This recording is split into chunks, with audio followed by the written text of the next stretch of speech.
భారీ వర్షాల కారణంగా ముంపునకు గురైన పంట పొలాలను గుర్తించి అధికారులు నష్టం అంచనా వేయాలని కాకినాడ రూరల్ ఎమ్మెల్యే పంతం నానాజీ కోరారు. ఎడతెరిపి లేకుండా కురుస్తున్న భారీ వర్షాల కారణంగా ఏలేరు రిజర్వాయర్కు సామర్థ్యానికి మించి వర్షపు నీరు చేరడంతో నిన్నటి నుండి ఆ వర్షపు నీటిని ఏలేరు రిజర్వాయర్ కాలువల ద్వారా క్రిందికి వదులుతున్న కారణంగా ఆ నీటి ప్రవాహంతో కాకినాడ రూరల్ నియోజకవర్గంలోని కొన్ని లోతట్టు ప్రాంతాలు ముంపుకు గురయ్యే అవకాశాలు ఉన్నందున ఆ ప్రాంతాలను గుర్తించి తిమ్మాపురం, తమ్మవరం, పి వెంకటాపురం, సర్పవరం, కాకినాడ రూరల్ 48వ డివిజన్, మధురానగర్, గోకులం మరియు సాయిధరణి నగర్లను నేడు కాకినాడ రూరల్ నియోజకవర్గ శాసనసభ్యులు పంతం నానాజీ సందర్శించి ఎప్పటికప్పుడు సంబంధిత అధికారులతో మాట్లాడి అప్రమత్తంగా ఉండాలని ఆదేశాలు జారీ చేశారు.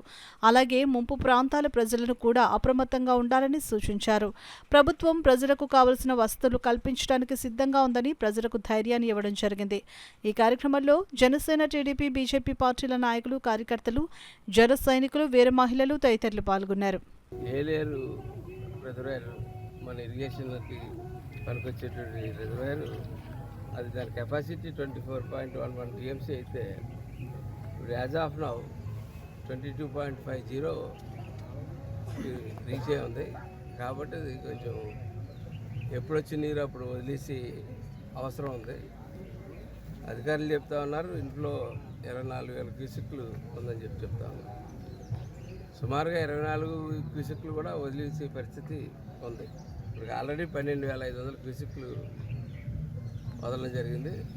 మధ్యలో ఏదో బ్రీచ్లు పడతా ఉన్నారు, బ్రీచ్లు పడతా ఉన్నాయి, ఎక్కడ బ్రీచ్లు పడతా పక్క వెళ్తూ ఉన్నాయి. బ్రీచ్లు పడకపోతే మటుకు టైలెండ్ పాయింట్ అయినటువంటి మన కాకినాడ రూరల్ ఇంద్రపాలెం, తిమ్మాపురం, అవంతినగర్ ఈ ప్రాంతాలన్నీ కూడా లోయపట్టు ప్రాంతాలు కాబట్టి ఇవన్నీ కొంచెం మోకాళ్ళ వరకు నీరు వచ్చి ప్రమాదం కనపడుతూ ఉంది. కాబట్టి మన అందరికీ కూడా సామాన్లు కూడా భద్రపరచుకోమని చెప్తా ఉన్నాం.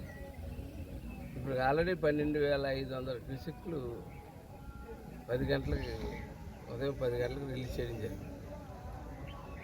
ఈ వచ్చిన వాటర్ను వచ్చినట్టు వదిలేయాలి, లేకపోతే వదిలేసే పరిస్థితి అయితే 24,000 క్యూసెక్లు వదిలేసి వస్తుంది. అంటే పైన ఇంకా అప్పచాడవరం, మారేడుమిల్లి ఆ పైన కొండ వాగు ప్రాంతాల్లో పూడుస్తూ ఉన్నట్టయితే, అదిగాక మనకి గొల్లపోలుకు ఆ ప్రాంతాలకి ఈ సుత్తగడ్డ, సుబ్బరాయుడు సాగరు, తమరాజు ట్యాంకుల నుంచి సర్ప్లస్ వాటర్ ఏదైతే వస్తుందో అది కూడా వచ్చి అవకాశం ఉంది.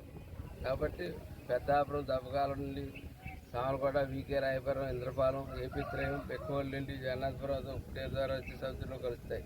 కలిసి చోట కొంచెం లోతట్టు ప్రాంతాలు మునిగే అవకాశం ఉంది. కాబట్టి కొంచెం అందరూ అప్రమత్తంగా ఉండాలని, అవసరమైతే రెవెన్యూ వారు రియాప్టేషన్ చేయడానికి వారంతా సర్వసన్నద్ధంగా ఉన్నారు. గత 2 రోజులుగా కలెక్టర్ గారు ఇదే పని మీద ఉన్నారు, ఆర్డీ వారు కూడా ఇదే పని మీద తిరుగుతూ ఉన్నారు. అలా ఇటేపు చూస్తే ఎస్ఎంఆపురం నుంచి చూసుకుంటే గొరుగండి, నక్కగండి, పెద్ద ఏరు, కోనపేట, మూలపేట వరకు సముద్రం కలుస్తుంది. దాని ఎఫెక్ట్ దాని branch canal Pithapuram BBC branch కెనాల్లో ఎక్కడన్నా ఈ గంటలు కొట్టిన బాబుతో నీరు తగిలితే ఆ నీరు వచ్చి ఇటేపు చిత్రాడేపు నుంచి ఇటేపు వచ్చే కూడా అవకాశం ఉంది. అలాగే టోల్గేట్ దగ్గర హైవేకి జగనన్న కాలనీ దానికి ఎక్కువ ఎఫెక్ట్ ఉండే అవకాశం కనపడుతూ ఉంది అక్కడ పిఠాపురం. కాబట్టి ఈ చుట్టుపక్కల పత్తిపాడు, ధర్మవరం, గోల్పల్లి, బీబీసీ కెనాల్ నుంచి న్యాచురల్గా ఏర్పడిన వాగుల నుంచి వచ్చి నీరు ఇటు చూస్తే వాయుగుండం చెప్తా ఉన్నారు. కాబట్టి నేను చెప్పేది ఏంటంటే రెవెన్యూ సిబ్బంది వాళ్ళ పని అలాగే చేసుకుంటూ వెళ్తూ ఉంటారు.